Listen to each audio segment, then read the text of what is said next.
All right, we are live. Yay.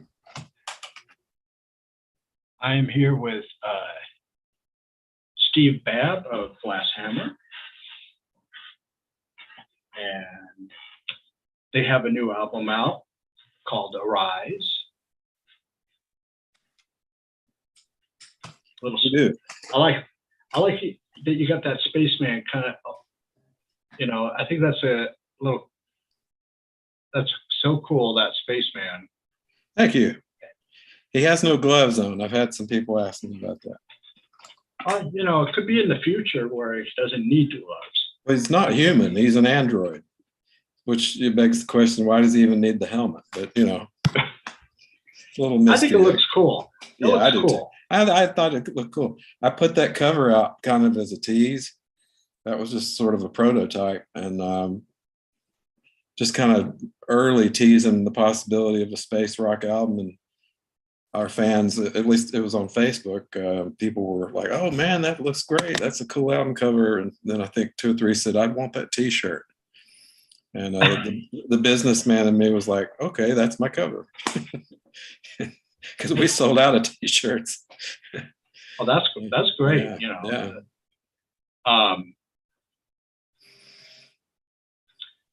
Yeah, I've been listening to this thing, and I'll say right off the bat, you do it every album, you always up the ante. It's great. It's a progressive rock. Yeah, I mean, you just up the ante. You just you're starting from your roots of a more, I want to say, a more classic sounding progressive band, and just slowly evolving. And then when you did that one, 3 Cheers, where you just kind of took a step a little bit back. You still had some progressive elements in it, but it was a little more straightforward. And then from that point forward, I think you just started just upping, like an uphill climb on your. Thank you. Especially coming from that trilogy, that recent trilogy. It's like. 3 Cheers was you mentioned, and that was like 2010, 2009, 2010. It started as my solo album, and I sort of got talked into making it a Glass Hammer album, and it was radically different, which threw people for a loop. Now it's caught on. I mean, a lot of people really like it now, but back then I think there were some question marks, floating above everyone's heads. What are they doing? Well, it's a solo album that sort of got turned into a Glass Hammer album. And then we sort of straightened it out. Right after that, I think, was when John Davison joined us for a while, and we sort of were back on track. Well, sometimes it's nice to also step outside the box and kind of try different things, Yeah, I don't think we've stepped out that much since then, and nor would I. I don't like to, pull the rug out from under our fans, so to speak, kind of get them all. Although some of those songs on 3 Cheers, I mean, we ended up doing them live, and people really loved them. But it right at first, its initial reception was sort of, like, uh-oh. Right. Yeah, and I think that tour, that was the first time I ever saw you guys down at that 3RP. 3RP, right? Yeah, I saw that, and that was a nice little venue. I mean, it's just small, but just more intimate. Right. The only downside about that place that I recall, and I don't know why I recall it, but it was bothering me while I was there, was they had this air conditioning system, and in between bands you could just hear it just roaring. Yeah. It was just, do you remember that? It made it feel like it was empty and kind of, and it wasn't. It was packed. It was a neat audience, a cool audience. Yeah, and every seat in that place was perfect. Yeah. I mean, and if you're one of those people that have to be up front, of course, they're gonna get a little bit more of the sound, but everywhere in that place, from what I remember, was fantastic. Yeah. I remember definitely. I watched the whole set for King's X, which was great, and Oh yeah, and that was cool. Fido. Yeah. I remember checking. Fido, yeah. And then there was this little band of like a trio that played outside. They were like 16-year-old guys. I don't know if you remember that, but they were just kind of set up under a tent outside, and man, they were awesome. From Ohio, and I mean they'd be in their 40s or 30s. Right. But I never did hear anything much about them after that. But it was a cool show. Yeah, that was, I've known the Glass Hammer since 2000. Yeah. And I backtracked, and I think I told you the story where on eBay, not only did I get the first CD, but it came with a poster. Oh yeah, it sure did. Yeah. Yeah, and I thought that was so cool, and it's like, and I know one of these days I want to get a nice poster frame for it, so I can put it up right about there. There you go. That'd be great. Yeah, I had them framed for a while, and then I don't know where they ended up. But yeah, that was the way the whole thing started off. Was I thought, well, they may not like our music, but they'll buy this poster, and maybe then they'll like our music, because that was our first album. I mean, nobody had any idea who we were. Right. I don't think we knew who we were, but it took us a couple albums to sort of figure out what to do, because we didn't know we had an audience. I mean, we just didn't know. We were really surprised that album took off, and if we'd known it was going to, it would probably have been done a little different. Right. But I thought, well, we'll get one chance to do something kind of cool and fun, and so we threw in everything we knew how to do, and including narrators and all kinds of weird stuff on that first album. That was the beginnings in the early 90s, when it slowly kind of got a resurgence. You get all these small, from different parts of the country and the world, just started coming up. We've been talking about it. I've been talking about it with Fred since the late 80s, that we needed to start the prog rock revival, and there was no way to reach out to other people back then or to have any idea. I happened to pick, I think it was an Electronic Musician or Keyboard Player magazine. I saw about mastering albums. I saw Bobcats from Digital Domain in Orlando had an ad, and he would master the album, and so I sent it to him.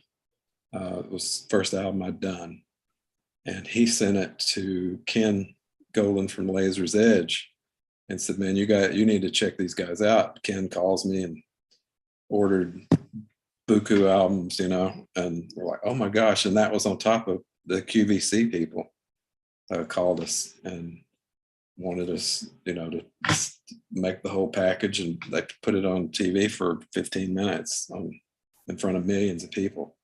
So it was a crazy time. And then, but mainly through Ken, we discovered, there's this whole world that survived through the 80s somehow, and we're kind of sitting on top of it. Had no idea. Those other bands at the same time as us, Salem Hill and Spock Spirit, and those guys were all kind of had the same idea, Ekelin and 2 or 3 others. So it was fun to be at the beginning of it. The beginning, the third beginning of it. Exactly. Yeah. Well, it's it's like it seemed like the third wave kind of almost like forgot, not forgot, but just kind of pushed aside what happened in the 80s and was basically continuing from the 70s. Yeah.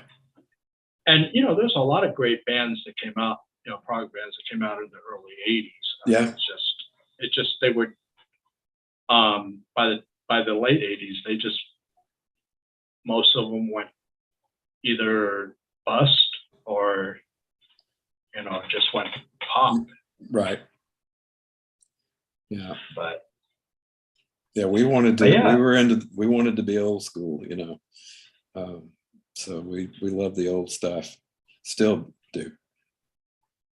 Oh yeah, you know, every once in a while I go back into the catalog, and I told you the last time, the one that really attached itself to me was Chronometry. Oh yeah, that one people, really, yeah.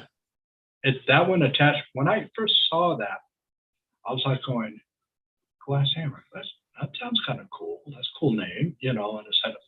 And I got that through Greg Walker. Okay, yeah. And because at that time I didn't know about Canon or any of the other vendors. I just, right. You know, Greg was right basically almost in my same neighborhood. So I would go there and I picked that up. He says, yeah, I think you might like this based on your taste. I think you'll like it. I took it home and he was right. I did. Yeah. That was a big deal album for us because a lot of people knew who we were, but you know, they weren't convinced. And then Chronometry came out and it just you know, well, just something changed for us about that time. Right. Yeah. And that was basically the album that hooked me onto the band. Okay. You know? Yeah.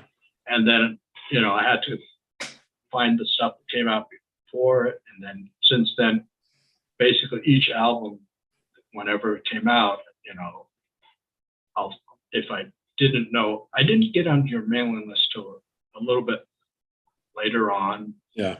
Closer to 2010s, yeah, early 2010s, something like that. And so that I could find out exactly when the albums are coming out, not, you know, months later right. or sometimes a year later, you know, right. to find out.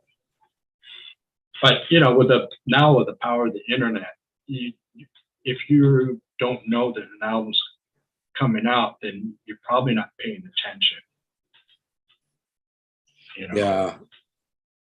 Yeah, I try to stay plugged in, and especially with, I mean, if we're putting out an album, I'm trying any way in the world to tell everybody about it all at once. Exactly. Yeah. Yeah, and then especially this guy here, Arise. I mean, I like the fact that it's a sci-fi, almost horror. I think someone mentioned cosmic horror. I call it cosmic horror. It's meant to be. I'm not sure if it's scary, but yeah, cosmic horror stands apart from sci-fi in a way, but obviously it deals with the cosmos, you know, or it's usually like the existential dread and those kinds of things. Hopelessness. Man realizes his insignificance in the face of these monstrous evil entities, you know, and that's not my particular philosophy, but I love the genre. I try to always put some sort of a tiny little ray of hope at the end of an album, and I've tried to do that again this time, but I can't help but be a Lovecraft fan. I'm into H.P. Lovecraft, who kind of invented the whole genre. Oh yeah, that's the whole feeling that I got, and I was trying to kind of picture the story going, and I was like going, you know, if Steve found some sort of animator to bring this to life, I think this would be a really cool, like an animated a little movie or some sort. Yeah. With, you know, and maybe not with anybody talking to it, but with just the music behind, and let the music be the narration. I love that. That'd be great. I mean, I sort of see it playing out in my head, you know. Yeah. That's a fantastic thing. It's like if you can get someone to actually see the same or something similar to your vision, you know. Right. and like I was talking to a friend about albums, that it's a lost art nowadays where people, they don't put the thing on and listen to it from start to finish. There's very few of us that do that. I know. And I think it's now it would be considered a lost art. Yeah, and that's how I write generally. Not that I mean, I place all the songs in a certain order with the intention that it's to be listened to from beginning to end. Of course, I put out singles, on YouTube, hoping that that'll lure people in. But it's designed as an album. Everything we do, I think, generally is supposed to flow like that. I don't know. If I were to just do an album of individual songs without some sort of unifying theme, I have no idea how to do that. I just don't. I look at them like they're chapters in a book to me. Yeah, exactly. Each one is a chapter to your story, and you can't just go right into chapter 3 and not. You won't understand the whole situation. That's you may enjoy the music, but you won't understand what the theme is going on. Right. And just that's why it was hard for me to tell you what my favorite song was, because it just flowed so nicely together that it's like I can't say. I mean, there's highlights. Yeah. Like obviously the closer. Yeah, that for me. I mean, that I think it was so far in recent history probably one of the better closers of an album. Good. Yeah. It just, it concluded it, and like you said, it kind of gave a little ray of hope, that. Yeah. That's the first thing I wrote for this. Oh, wow. Yeah. That's cool. Yeah. And it was about to become a solo album, just like Three Cheers, because it was so radically different. And then I decided, no, I've been doing Glass Hammer for so long, I'm not going to change the name just because it's a little different. So I knew I would tie it all back together to Glass Hammer if I kept writing. But and I thought about doing a whole album of material like that last track. I'd really kind of like to, honestly. Just a big, rambling, spacey jam album, maybe not a full hour's worth, but just lots of cool, sort of metal, sort of spacey, Right. But yeah, that's the first one I put together, and it knew obviously it has to go at the end. Right. Yeah. I did take a peek at there was another interview you did, and when the guy was mentioning about the Ayreon connection, I had to go listen to the album again to see what he was talking about. And honestly, he has his opinion. I don't hear it. Well, what did he say? I can't recall. He said something. He kind of lumped it in with the kind of the Ayreon sound, and it's like like Ayreon, as in the group. Yeah. Oh, I don't hear it at all. And when he said that, I was like going, okay, I get it that there's some metal moments, but it's not shred, it's just, it does in some ways has almost like I want to say there's a little bit more of a kind of a Sabbath feel to it, Yeah. And because it's like, it's not, how some of those shred albums, they're like ultra precise. Yeah, it's virtuoso. And playing. This one is like, it's. Yeah, it's supposed to be kind of a little raw. Like that final track we were talking about, that bass track on there was never recut. That's just me jamming, with really just kind of making it up as I went. Right. And not polishing it. And thought about it. I thought I might go back, and then I'm like, well, and I'm not going to change that. So but it's supposed to sound a little grungy and a little off, and not perfect. Right. We did a lot of attempts at perfect albums, and I got kind of tired of that super polished. Right. So, I mean, I enjoyed it. I was always into really nice, pristine production and things like that. But I think it came off. I use the word polite. It was starting to come off a little too timid. Right. That's when we started trying to push towards more metal. I think to try to get out of that just a bit. And I like the contrast between your voice and Hannah's. It's just, thank you. I think it works very well within this, this direction that you've been going the past now 4 albums. Yeah, I love backing her up. I would rather, working with somebody like her that she sings everything, but occasionally I'll have written some song I can't change the key, to fit her, or it's just begging to have a guy do it. And rather than go out and shop for the 80th Glasshammer singer, I'll just do it myself. But that girl's a powerhouse, man. She's something. I've had lots of great singers, Susie and Walter and John, and just lots and lots of good singers. Yeah, Carl Groves. Yes. Yeah, now does Hannah do anything on the side, or is she just?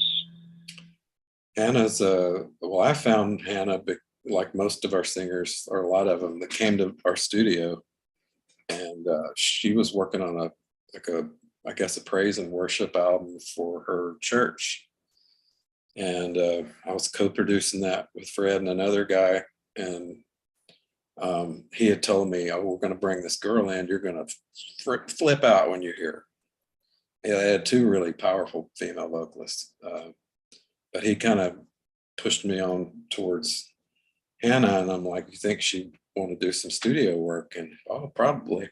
So we got to know her working on that album, and I called her in. She had no idea what prog rock is, just like Susie, and so we educated her really fast. I had her come in and sing.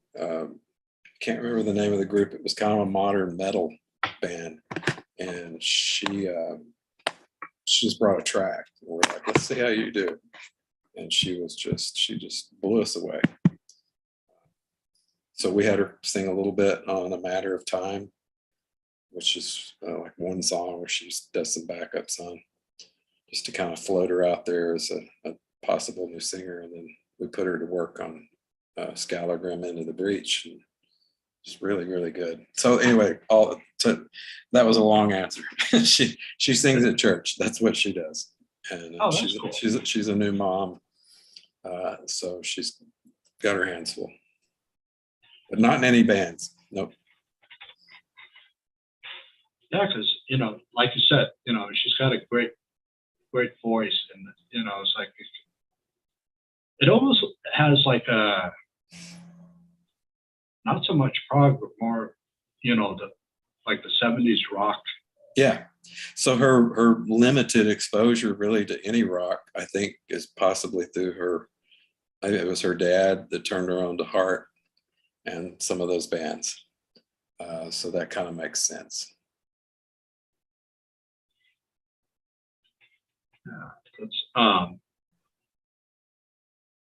and then we've mentioned about this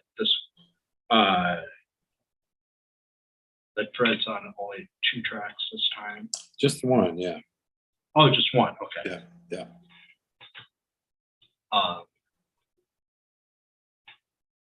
And that you guys are you're still friends. It's just yeah. We're working on a song for Tracy Cloud, who we've recorded her off and on since '95. She's the first album we produced besides Glass Hammer. So we've been doing tracks for her over the summer, and he and I were texting back and forth every 2 or 3 days, collaborating on this idea. So yeah, everything's fine. I just didn't press anyone this year. I'm kind of like, if I'm thinking after 30 years for him and I both, plus I tend to really push people, which is why these albums come out every year. You know, I thought I'll take a step back, and if you're interested, you're interested, and I'm not gonna, you know, crack the whip and drive everybody nuts. And so I just, you know, he knew he was in on the whole thing and knew what the idea was, and I told him kind of what my deadline was, my target date for finishing, and he had contributed that one song, Rift. Yeah. And I came in and did the vocal melody and sang it and wrote the words, and that's what he contributed, and he's happy with it, and I'm happy with it. That's cool. Now, wasn't Tracy one of the singers early on? Yeah. Well, she sang. I know she's on to Evermore, and I'm trying to think. Probably sang backup some other things too. But so there's an album that's actually called Tracy Cloud featuring Glass Hammer. That came out maybe right after Paralandra did. So very, very early on. And these are all singers that are in your general area. Most of them were, yeah. I mean, a lot of people like Susie came to me through. I was because of the studio. I got drafted to be the music supervisor at one of the local Miss America pageants, and she was, I guess, 18 or 19, and they were sending her to me to kind of record her. She certainly didn't need any help singing, and so I was kind of acting as a coach, I guess, for a little bit, and then produced a band she had, and kind of slowly over time drafted her into Glass Hammer, which is how then we found her sister Bethany, and then another girl named Flo, who they were the 3 girls that sang with us at Nearfest 20 years ago. And then even before that was Michelle Young, who did sing in a lot of area or local bands in Chattanooga. And I know Michelle has 2 solo albums that I know of. Yeah. Now the guy from Chronometry, he was in the studio producing an album for his band in the late 90s, I guess. And then we just drafted him. You know, we just thought he had a really interesting voice. So the studio kind of acted like a magnet and a trap. Like, you can. It was like the Hotel California. You can check in, but you can never leave. Check out, but never leave. We would snag them for 2 or 3 albums at least. You know, and just really lucky that we had that many people, just incredibly talented people, kind of falling into our laps. It was awesome. And it kept us from being. It kept us from being that kind of. I mean, if we'd had a solid band of 5 guys, for instance, or 4 guys and a girl, and we never changed anything, I think this would have been over 15 years ago. You know, you can't keep that many people happy, in agreement, and productive. You know, I wouldn't have been able to do it. So it was good. Right. It was me and Fred and a cast of characters who wanted to help us and were just interested in. And it's been a while since you actually did any touring. Is that correct? Last show was 2018. 2018. That was when? That was on Cruise to the Edge. Oh, Cruise to the Edge. Okay. Cruise to the Edge in like February, I guess, of 2018. I think that's right. It's been a while. And we were set to play on the next cruise, and then it was canceled. And then were going to play the following cruise, and then for one reason or another, we just didn't get to do that, and so we just concentrated on studio work ever since then, and that seems to be what works best for us. So yeah, it's always, I'm not going to go out and do like a big tour.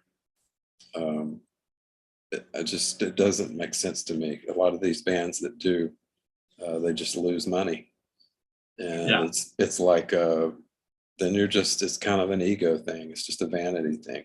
They do like you, because all musicians have that need to be seen and hear that applause, you know. But it doesn't do much for you when there's empty chairs, you know, or it costs more to get to the gig than you put in your pockets. So we were only ever going to play the big shows, and that was just my policy. If it wasn't high profile, didn't have a big crowd attached to it, or something really neat about it, I just didn't want to waste my band's time, because you know, we're not. Some of us had road experience and had done all that stuff, but you know, you got a lot of. I looked at a lot of them like, you know, just friends.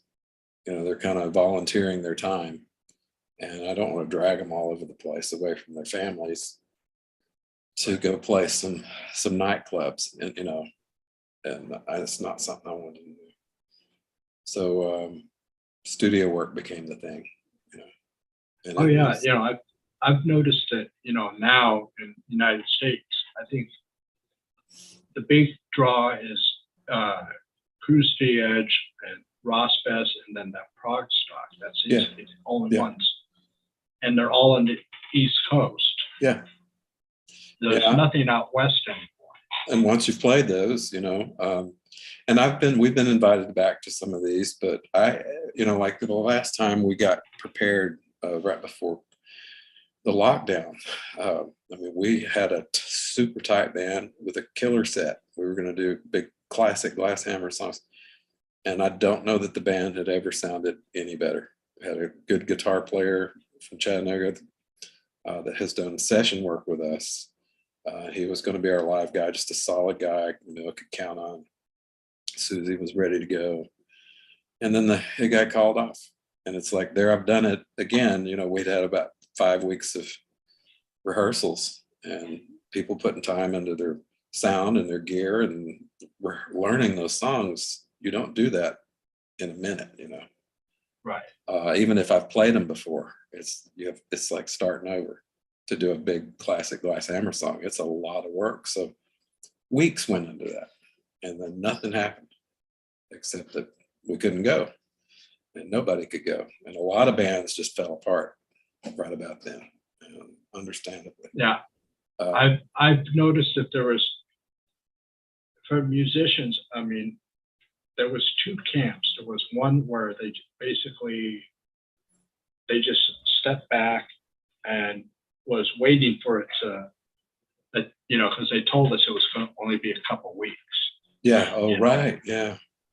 And but what a nightmare for promoters and the crews and all the people that were involved in those things. And I know. And I thought after that, I didn't have the willpower to turn around to everybody again and go, let's go into the rehearsal room and let's do this again. And you know, I didn't have the heart. And anytime we have done that, recording and writing just stops.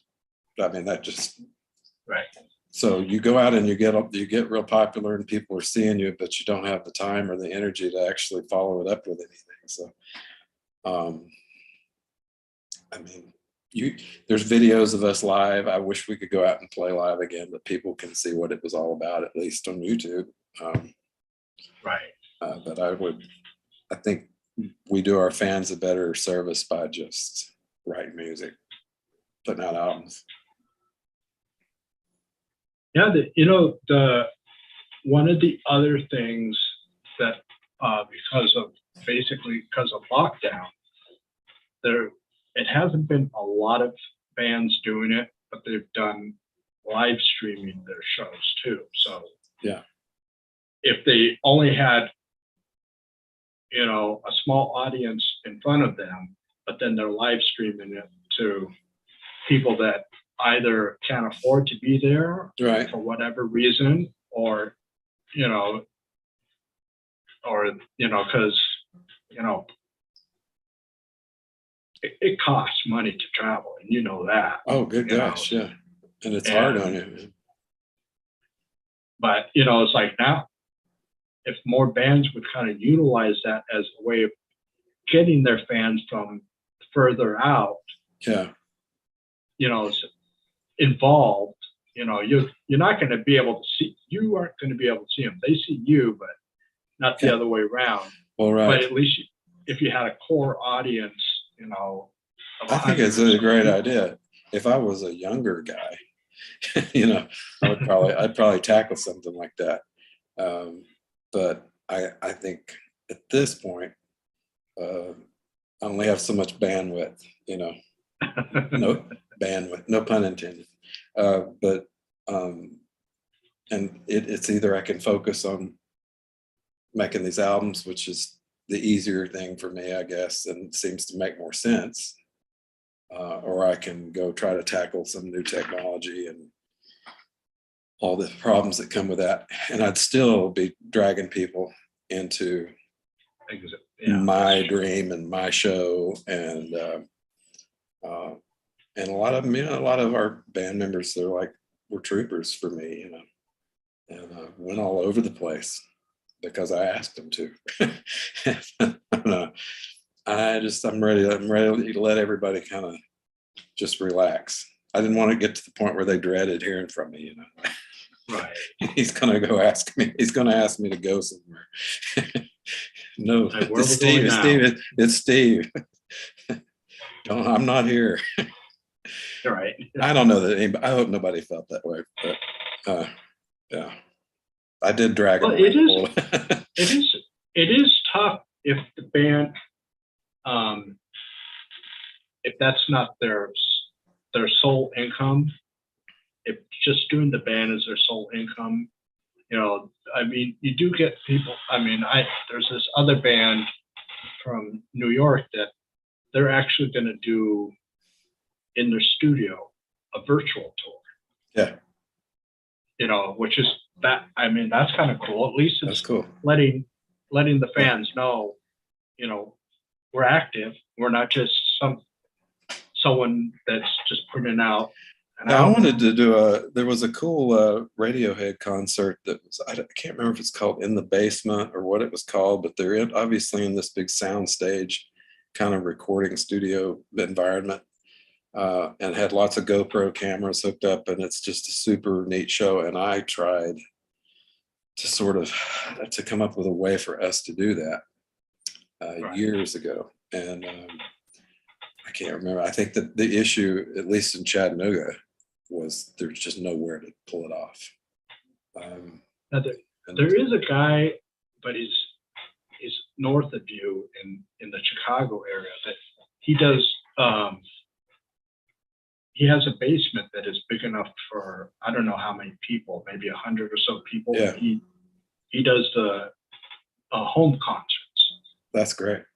Yeah. And he brings in bands from all over the country and all over the world. And it's like, that's I only wish that I was closer to that, because I would, in a heartbeat, if I was within a decent driving time, I would go to that That's kind of pretty neat.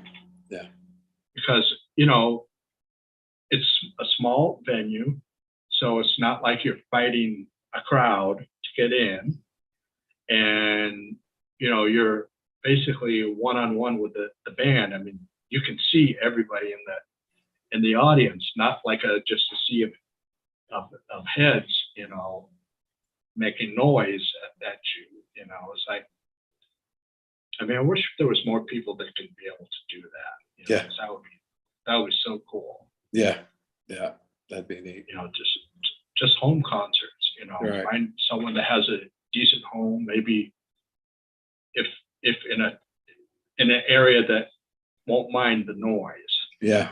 Yeah.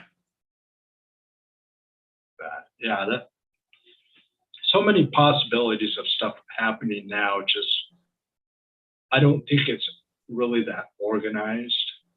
You know, it's like someone's doing it here, someone's doing it there, but you know, not joining up with each other and saying, hey, you know, let's make some sort of a, you know, a makeshift company that's like, it's like, hey, you know, we can get more bands this way if we're a bigger unit, you know, but to me, it's like, I don't know any of the other bands that I would have ever seen, you know, live. I mean, it was so cool seeing you guys, and that was 2009. Yeah. That was, I mean, because I was like, at that point, I was 9 years invested into the band, and it's like, yeah, oh, they're doing that, and I had just moved out to the East Coast a year prior, and I was like, going, well, now I'm on the East Coast. I got that, and I was trying to decide. I think at the same time there was Nearfest, and it was like, but more bands that I want to see are at 3RP. So Yeah. what do I do? It's like, well, I go to the bands that I want to see.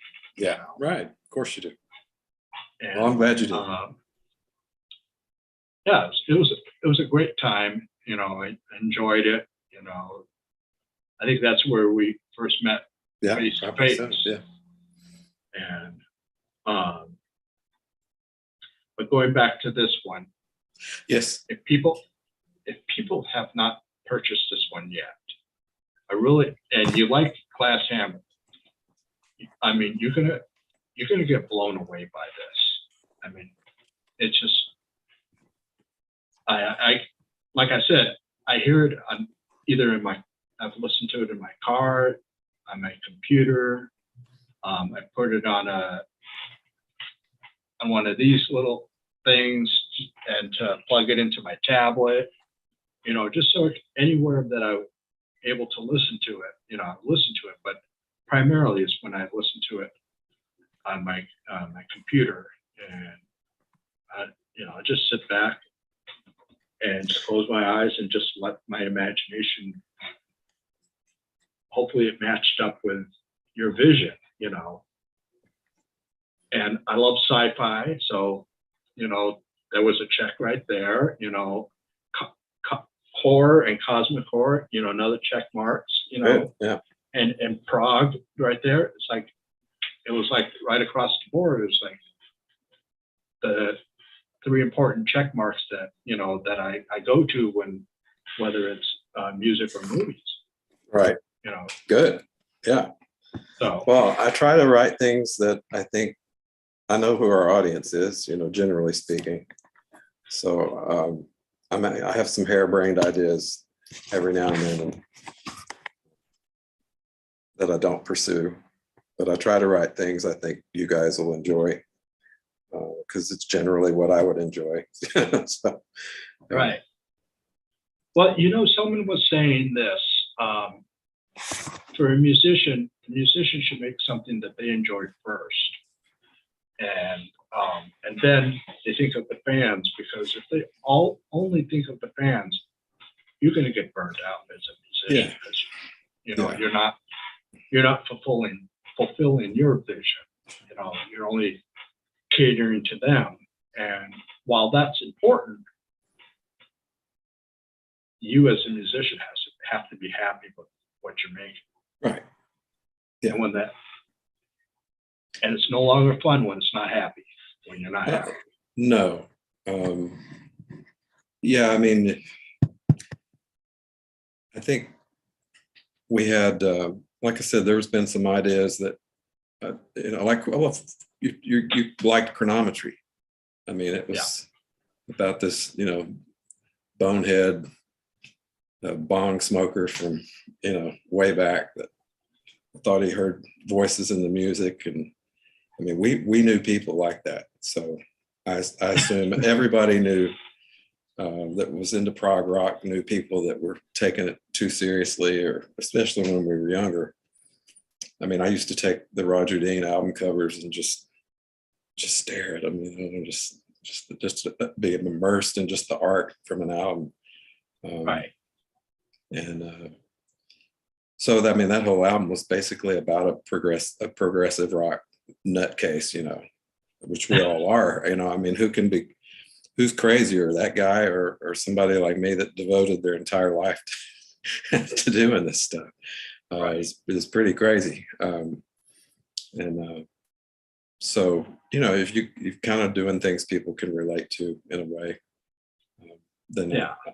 To me, Scalagram, at least in Dreaming City, he was kind of just a dude really in my head that was up against a lot of overwhelming crap in his life. It took the form of monsters and evil sorcerers, but what guy doesn't feel alone and up against right.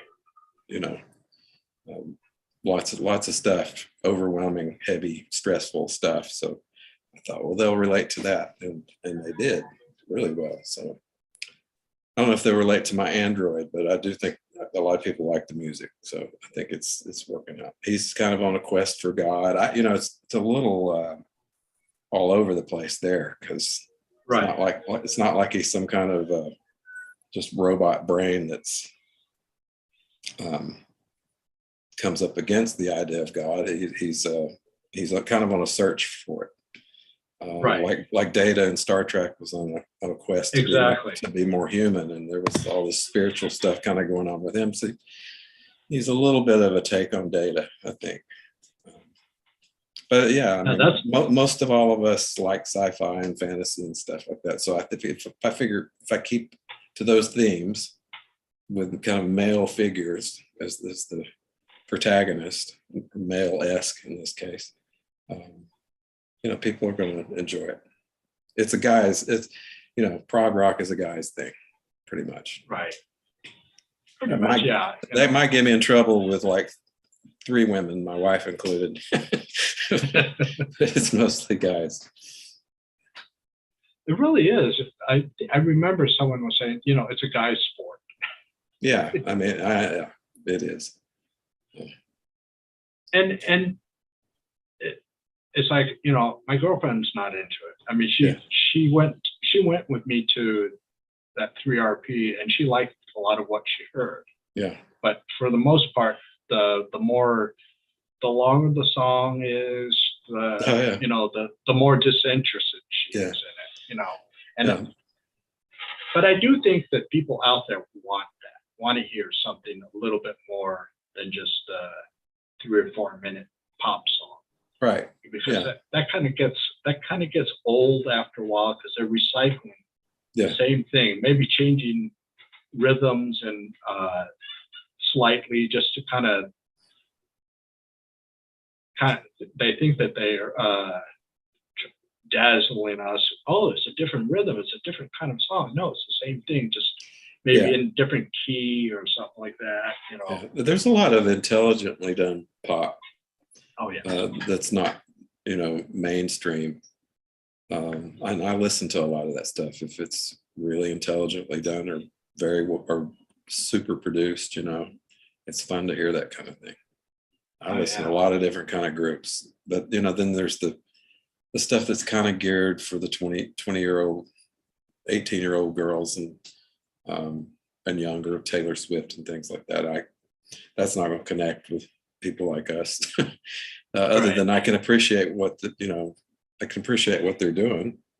I mean, we're all musicians, and we're all working our butts off to do something. So it's not necessarily your cup of tea, for instance. Right. But yeah.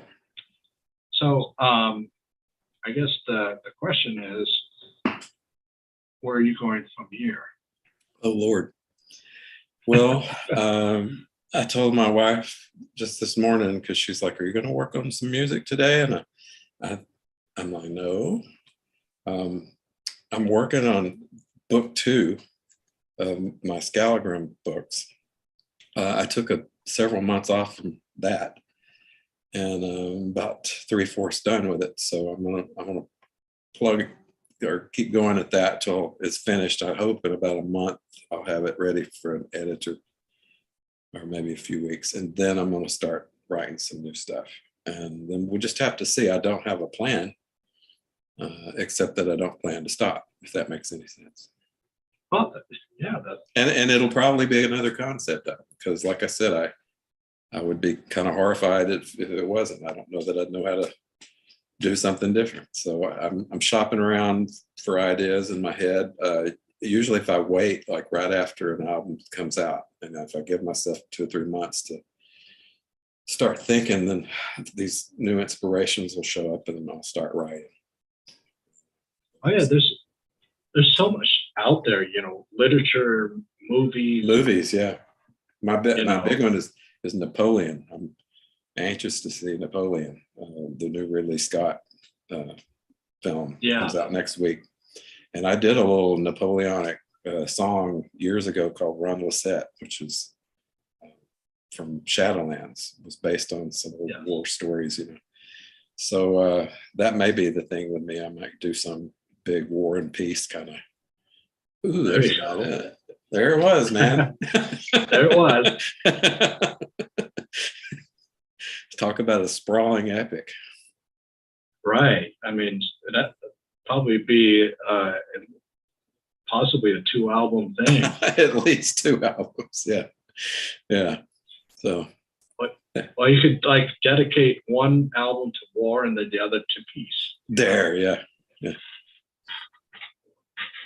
Now, now I'm trying to remember, but I'm not sure. Have you ever done like an epic 2-album set? Yeah.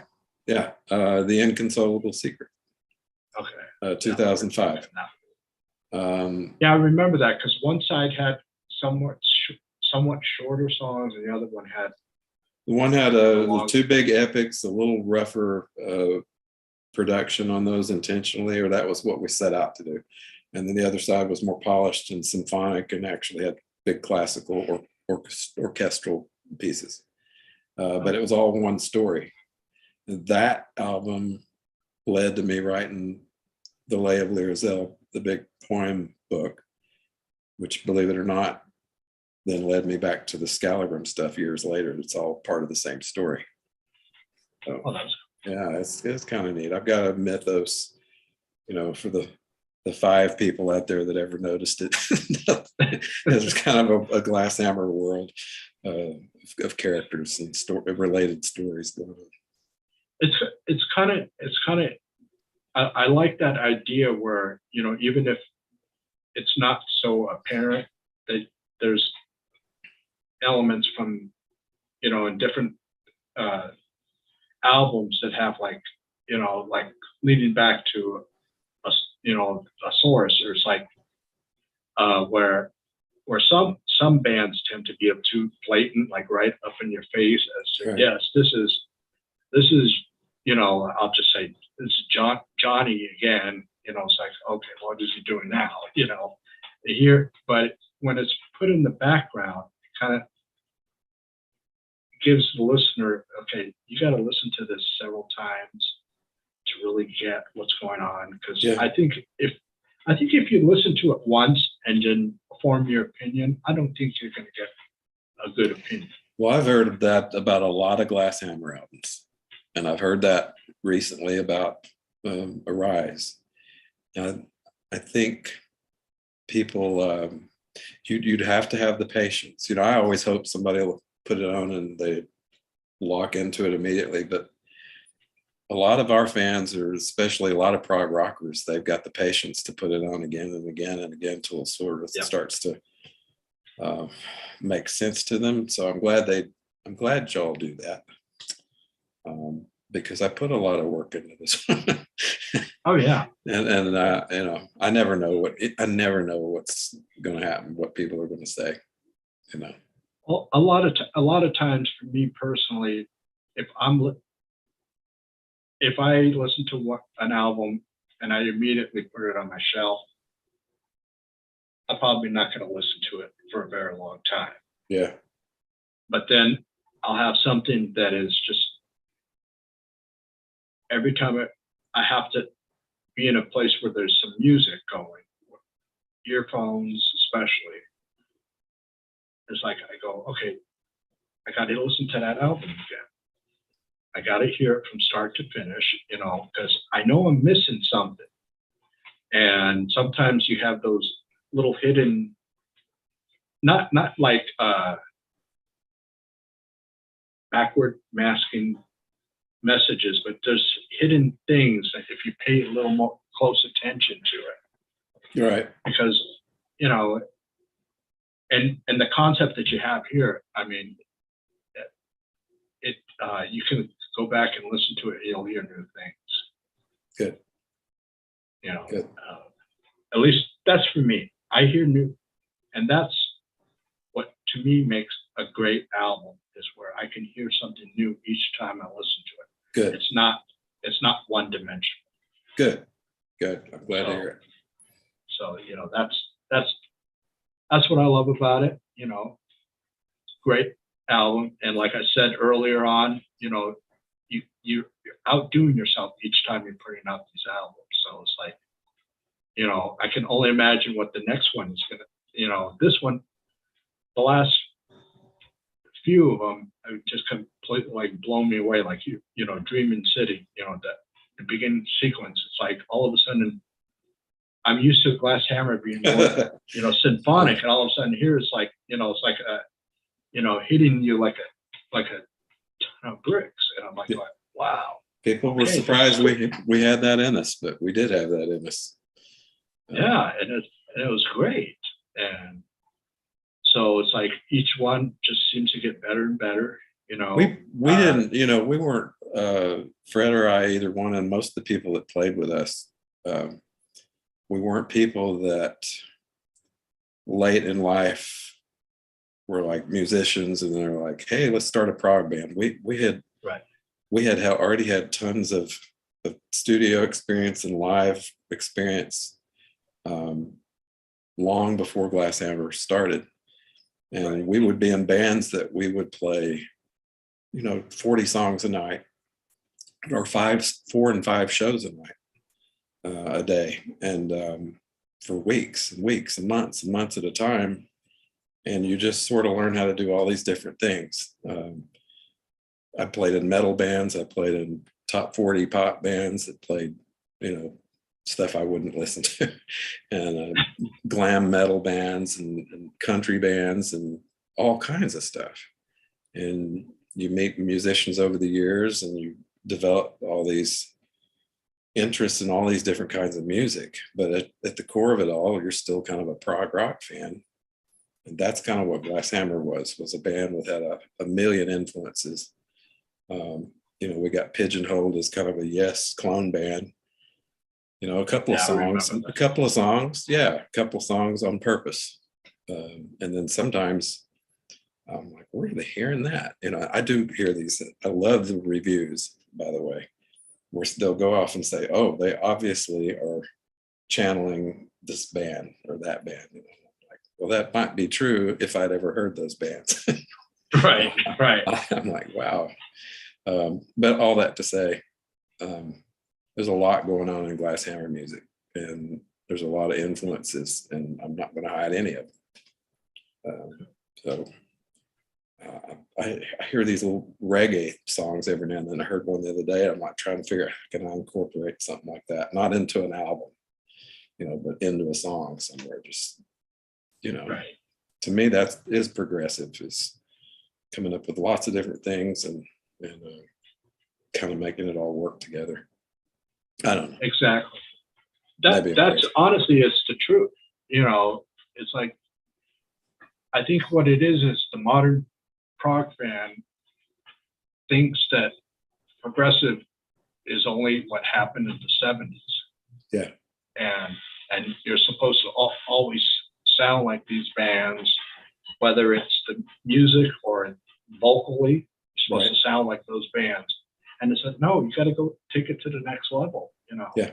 You got to push yourself, you know? Yeah.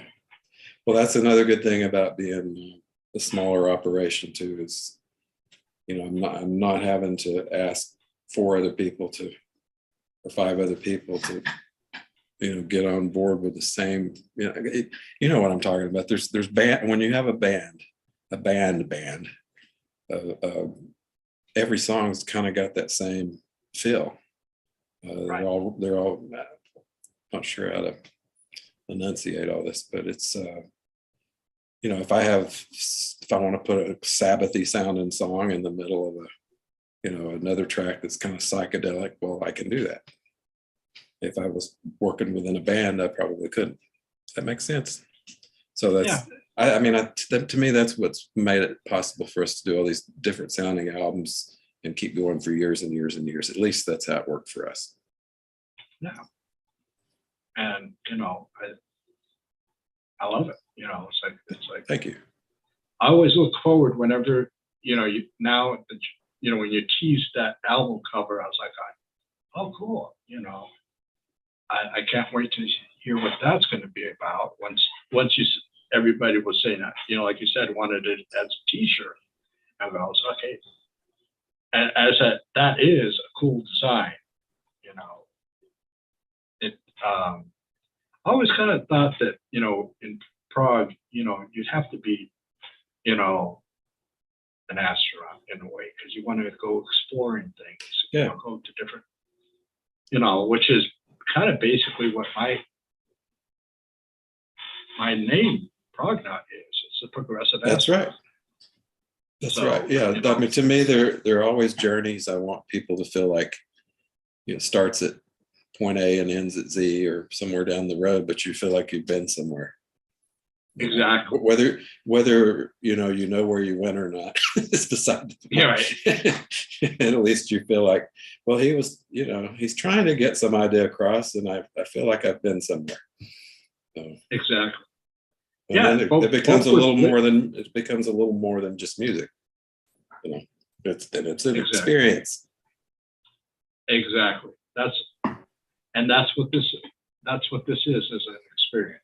Yep. Thank you. Good deal. Well, Steve, I thank you again for coming on. I enjoyed it.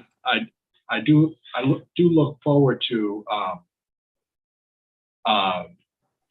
what comes next, because I know you're gonna up the ante again. Yeah, War and Peace. We decided.